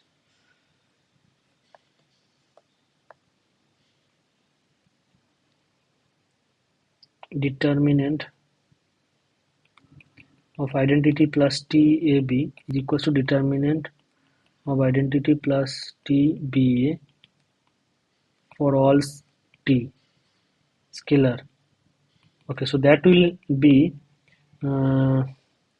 the lambda to the power n determinant of I minus 1 by lambda BA is equal to 0, and that will be the determinant of lambda I minus BA is equal to 0.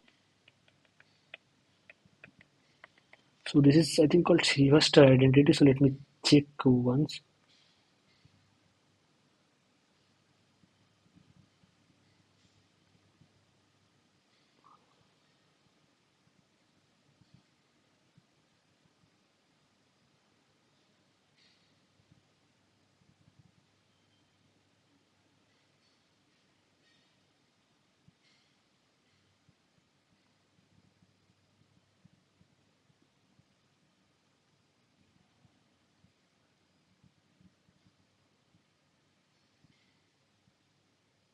Yeah, this is correct. Actually, this is T is not important. Main point is that T of AB is equals to T. You can adjust with AB. That's not a problem. So positive scalar, you can, that for any scalar you can automatically write. So that's not a problem. So you can adjust this T with any of them, and you can do. This is what it is, the Sylvester identity. Sylvester. This is called Sylvester's determinant identity. Sylvester determinant theorem. Okay, maybe. Okay. So this is what it is. So this is what I have used. So this is eigenvalue thing is done. Now eigenvector. An eigenvector is not correct. Why it is not correct? I can give you some example that will force that eigenvector is not correct. For example, just 2 by 2 matrix. I can create an example. For example, A and B and A both have same eigenvalue. Okay, this is what it is. We have, but but but eigenvector need not be. Eigenvector need not be. This is what I have to give. That eigenvector need not be equal.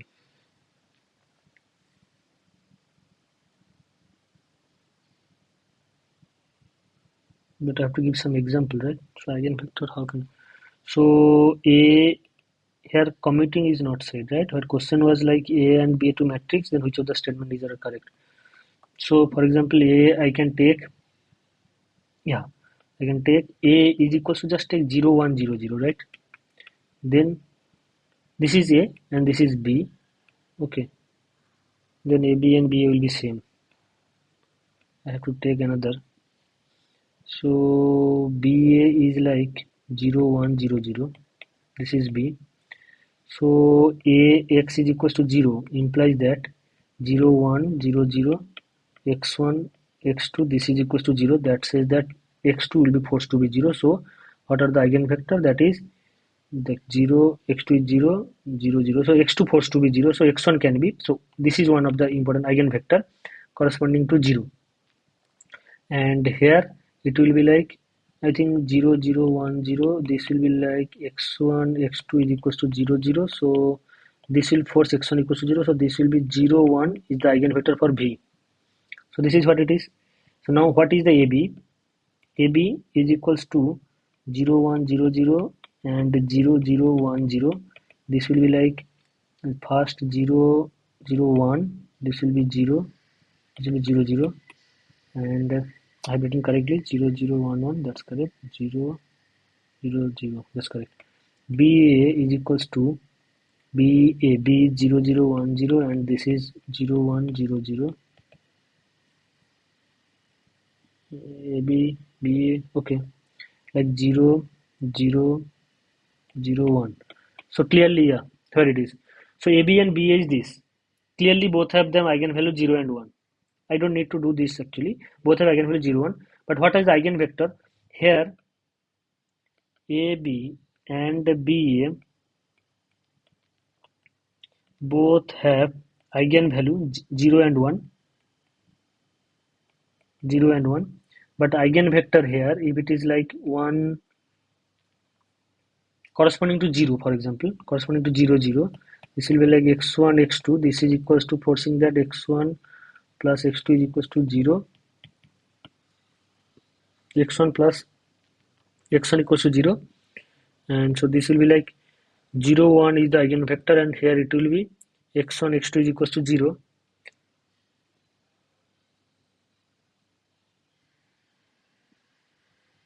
x1 x2 equals to 0. x1 equals to 0, 0 x2 equals to 0. So x1 not equals to 0. So this will be like 1 0. So then, but eigenvector corresponding to 0 is not equal.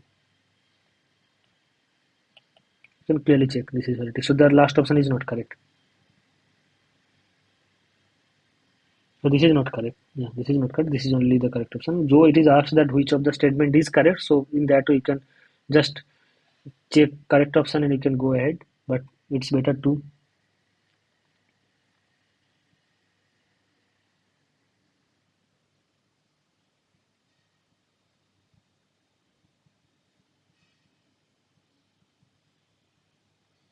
So I'll try to this one, and I think this will be the last problem for today's session. So let P be a linear transformation from R2 to R and given by this way. Then let another linear transformation T from R3 to R2 given by this way. So here it is asked for composition. T transpose denote the transpose of T. Then T transpose P is, so basically what it is, T is from R3 to R2 and P is from R2.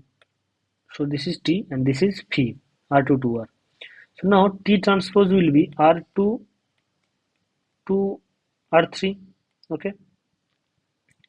So now P is actually linear functional basically. Okay. And P is linear functional from R2 to R. Okay. So T transpose denote the linear transpose of T. Then T transpose P XYZ is equals to what it is asked. Okay.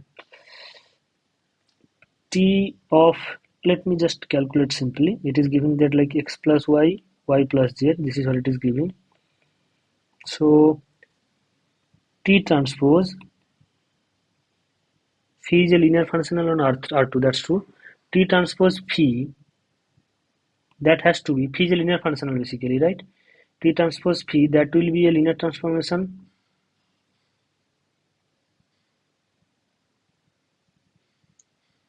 R2 to R. I want to get a linear transformation from R2 to R3.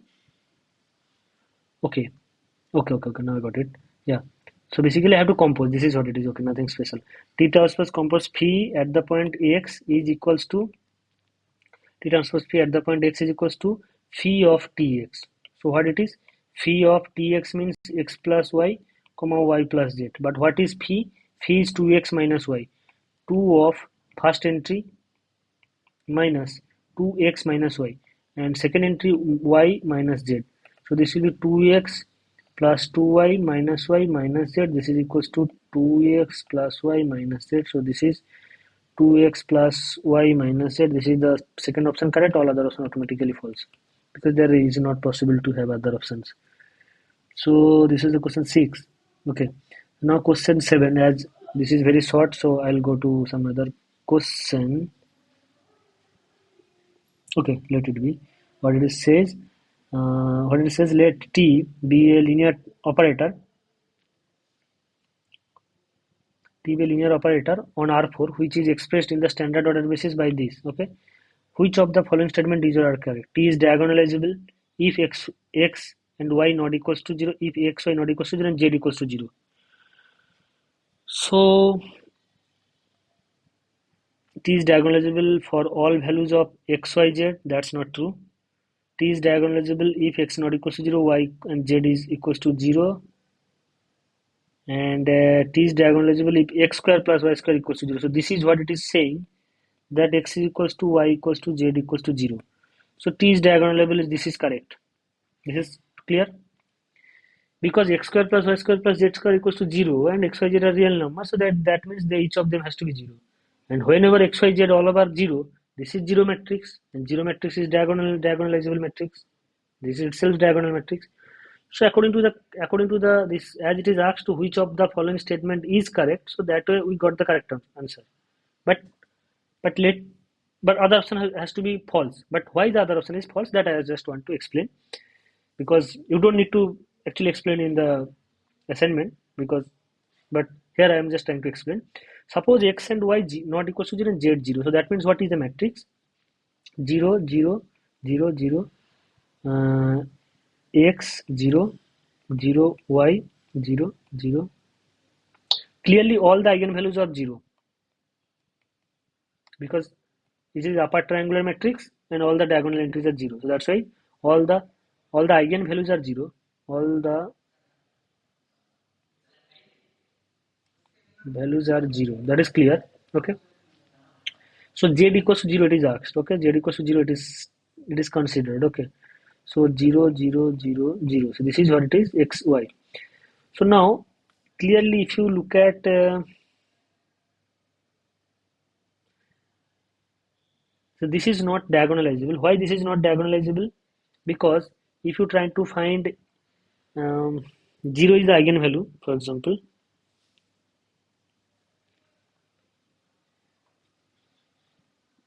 why it is not diagonalizable? I mean, there is reason, but I can't say that reason. But whatever the reason till now we have discussed, on the basis of that I have to be said that why it is not diagonalizable.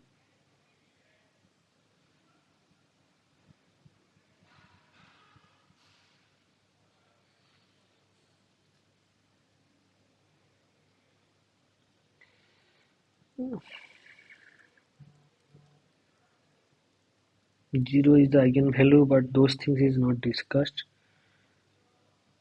This is definitely not correct. It is diagonalizable for all x, y, z. Okay, but why that? It's the same reason. If any entry or any of the entries is non-zero, then this is not diagonalizable. This is what it is, the main point. If any entry, any xyz is non-zero, then this is not diagonalizable. Why that is? Even x is not equal to 0. So I can consider like this way. You can consider this is a this matrix, right? This matrix you can consider whether this matrix is diagonalizable. Okay, I can just quickly explain why this. Suppose you have this matrix and x is not equal to 0. Whether this is diagonalizable. So the same argument will go for the general. Whether this is diagonalizable. There is many argument, but whatever till now we have discussed, on the basis of that I will try to explain. This will be not diagonalizable. In fact, here is x is not equal to 0. Why? because here is 0 is the eigenvalue. There is no doubt, and 0 is the only eigenvalue. So here, according to the formula, there if it is will diagonalizable if it has two eigenvector, right? So if it is has two eigenvector, that means 0 x 0 and ab is equals to has to be 0 0. That means clearly it is saying one equation is 0 equals to 0, other equation is ax is equals to 0, but x is not equals to 0. That will force that a equals to 0, that will force. So that means you can, so the eigenvector for x equals to 0 is, sorry, not x equals to 0, for lambda equals to 0 eigenvalue is 0 b, where b is any entry in real number. So for our convenience we can consider b is non-zero, but there is no other eigenvector, and this is a single eigenvector. This is not two eigenvector.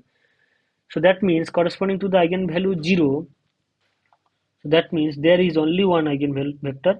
There is only one eigenvector corresponding to eigenvalue 0. Corresponding to eigenvalue 0. That says that uh, that this matrix is not diagonalizable. Is in fact the generally what I just want to say. Any nilpotent matrix. Nilpotent matrix means the matrix for whose the power, some power will be going to be 0. So here is an interesting fact is that if you are doing any calculation, this will be, you will encounter. Suppose you have, this is the matrix, this type of matrix. This matrix, if you do 2 times square, it will vanish. Okay. I mean, if this is A, then A square will be A square. This is A, then A square will be equal to 0, 0, 1, 0, 0, 1, sorry, 0, 0, 0, 0, and A cube will be vanished. So I think A cube will vanish or A4 will vanish, whatever it is. But main point is that this is a nilpotent matrix. You can have some power, so it will be 0. So, but any nilpotent matrix is diagonalizable if and only if that is a zero matrix. There is no other option. So I mean, whatever I have used here, that for the 2 by 2 2 by 2 matrix, you can use this idea for the 3 by 3 matrix. For example, if you have this matrix, suppose 0 0 0 x 0 0 0 y 0, and you have that 0 is the eigenvalue for this, and you have that x and y are not equals to 0. So if you having a b c and this is equals to 0 0 0, say you can calculate that first one will force that ax is equals to 0 and by is equals to 0. As x and y are not equals to 0, these two will force that a is equals to 0 and b equals to 0. So that means if x and y are not equals to 0, so what you will get, that that implies that 0 0 c is the eigenvalue. So that means in that case only one eigenvector is there. But for example, if it is given like x is not equal to 0 but y is 0, so in that case two eigenvalue will be there, like 0 0 0 x 0 0 0 0 0, and suppose you want to obtain a b c, so 0 0 0, so what will obtain that all, it will give force you that ax is equals to 0 but x is not equals to 0, so that's why a has to be 0. So that means you have free will to choose B and C. So that means you can get one eigenvalue like this, one eigenvector is this, and another eigenvector is this. But still, in this case, there is a shortage of eigenvector to form it a, to have it to I mean to be diagonalizable of this operator. This matrix will be diagonalizable if it has the three eigenvector, right? Three different eigenvector, but which will form a basis. But here you have only two eigenvector which are linearly independent. You will not able to get the third eigenvector which will be the last element of the basis. So this is the pattern. You can calculate it, and generally you can, that suppose you have an nilpotent like this type of matrix and only one entry is there, so you will get, I mean, like here it will get the two eigenvector like this way. So I hope, is this clear? I have not explained this full generally, and actually I have explained little. I mean, nearly generally. There is here three matrices I also explained for which z equals to 0. Another is that y z equals to 0 and x not equals to 0. That is what I have explained here somehow. And another is that x, y, all of them it is diagonalizable for all x, y, z. That's obviously not true because you can any of them you can choose. That x is not 0 and y, z forget about. Then still there is a problem. So if one of them are if you can prove that this is incorrect, so this will be automatically incorrect. Okay. Is it clear?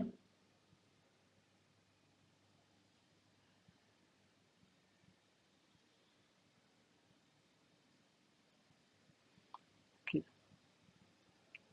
So I hope yeah, time is done.